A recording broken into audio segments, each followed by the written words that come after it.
Hello everybody, welcome to day 16 of our 40-day challenge. Yesterday we talked about rule number 1, which is if it's in your home, you're going to eat it.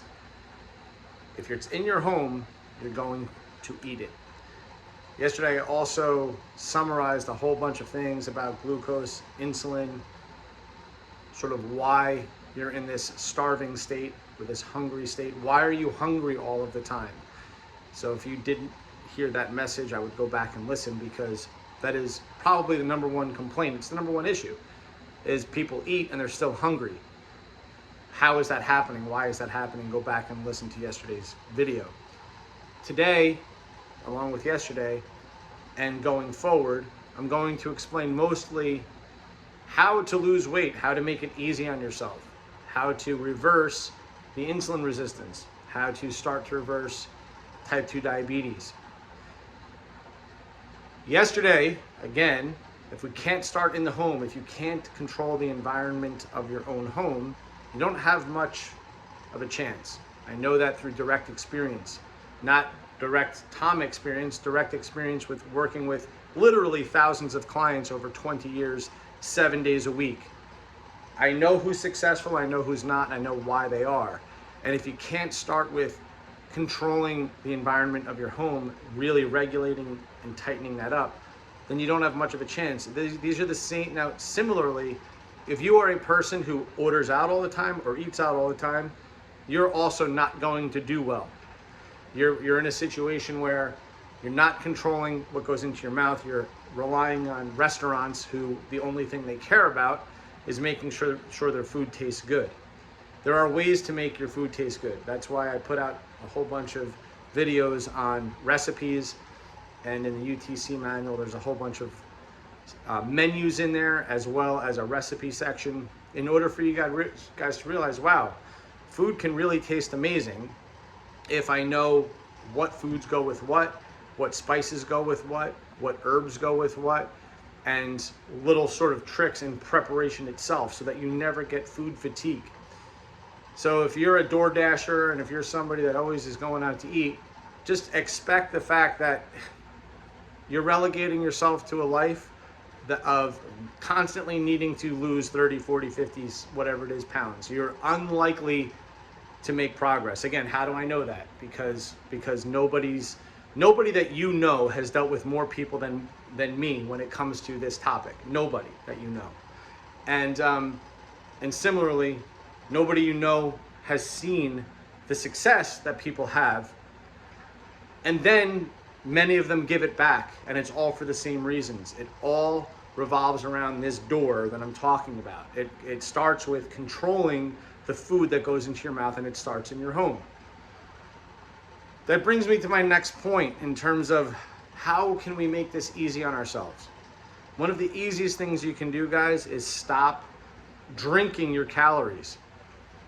When you look at your coffee, when you look at, certainly if you're drinking soft drinks, guys, I mean, there are so many studies that just deal with soft drinks, Coca-Cola, Pepsi, whatever. And when you look at countries that drink Coca-Cola, soft drinks in general, they lead the way in diabetes. That high fructose corn syrup, when you look at how much sugar is in there and why, the countries that are highest intakes of soft drinks are not necessarily what you would expect. A lot of them are just in the hottest areas of the world, and where clean water bottles are hard to get. But it's not hard to get Coca-Cola. So they drink that. It's hot, they need hydration, and it tastes delicious. You look at the diabetes rate. That's because they're drinking their calories and they're drinking high fructose corn syrup. If you stop drinking calories in terms of weight loss itself, stop putting the sugar and the heavy cream into your coffee, follow the things I've talked about with coffee in terms of, I like to use organic coconut cream. I like to use ghee butter. I like to use, sometimes I'll use a little MCT oil. It depends. I like to change my coffee up as well. Sometimes I'll put some pumpkin spice in there. Sometimes I'll put like a turmeric blend in there. Sometimes I'll put some cacao powder in there. I'll change it up. But what I'll do, guys, what I'm putting in there are all things that are dairy free, certainly gluten free, but also have some benefit to my gut. Ghee is all butyrate. What does your gut use for its health? What does it break food down into? It breaks that fiber into short chain fatty acids, and it uses butyrate. Now there are different short chain fatty acids that your gut can use, but butyrate is what is created when you ferment the fibers that you eat. And ghee, something like ghee, has a tremendous amount of butyrate, tremendous amount of health for your gut. Now I say these things because if you're conscientious of what you're drinking, you're going to be less likely to do damage downstream. Don't put sugar in stuff. Don't drink sugar. Try to drink mostly water. At meals, you could even have teas. But I just want you guys to be aware. And this, some of you are not going to like me for saying this, but these are just the facts.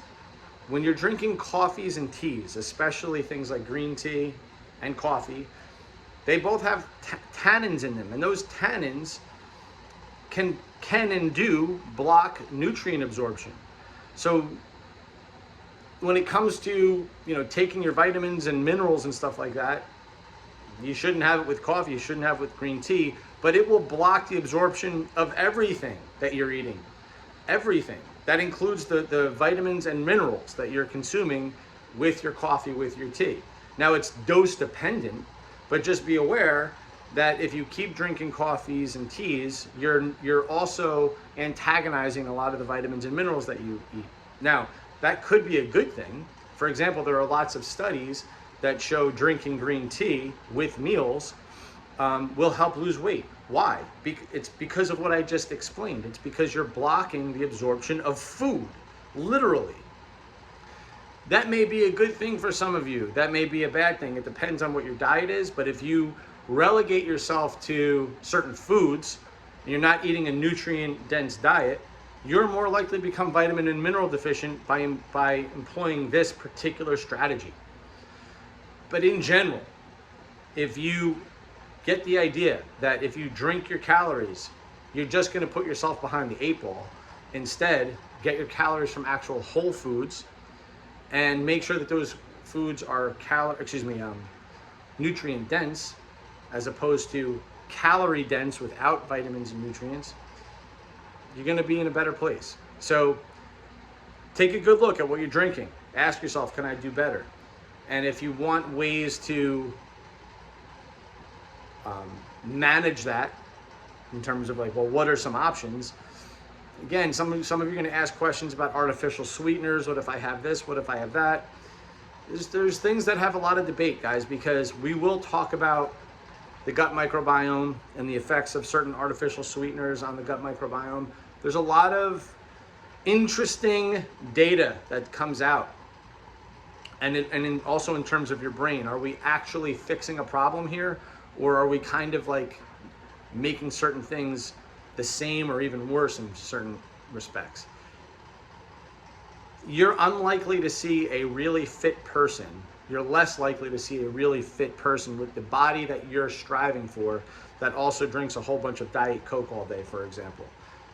Keep that in mind. And we'll talk about why that might be in future episodes. But nevertheless, the message is take a good look at what you're drinking and see if you can get better there. Don't drink your calories. All right, everybody, have a good rest of the day.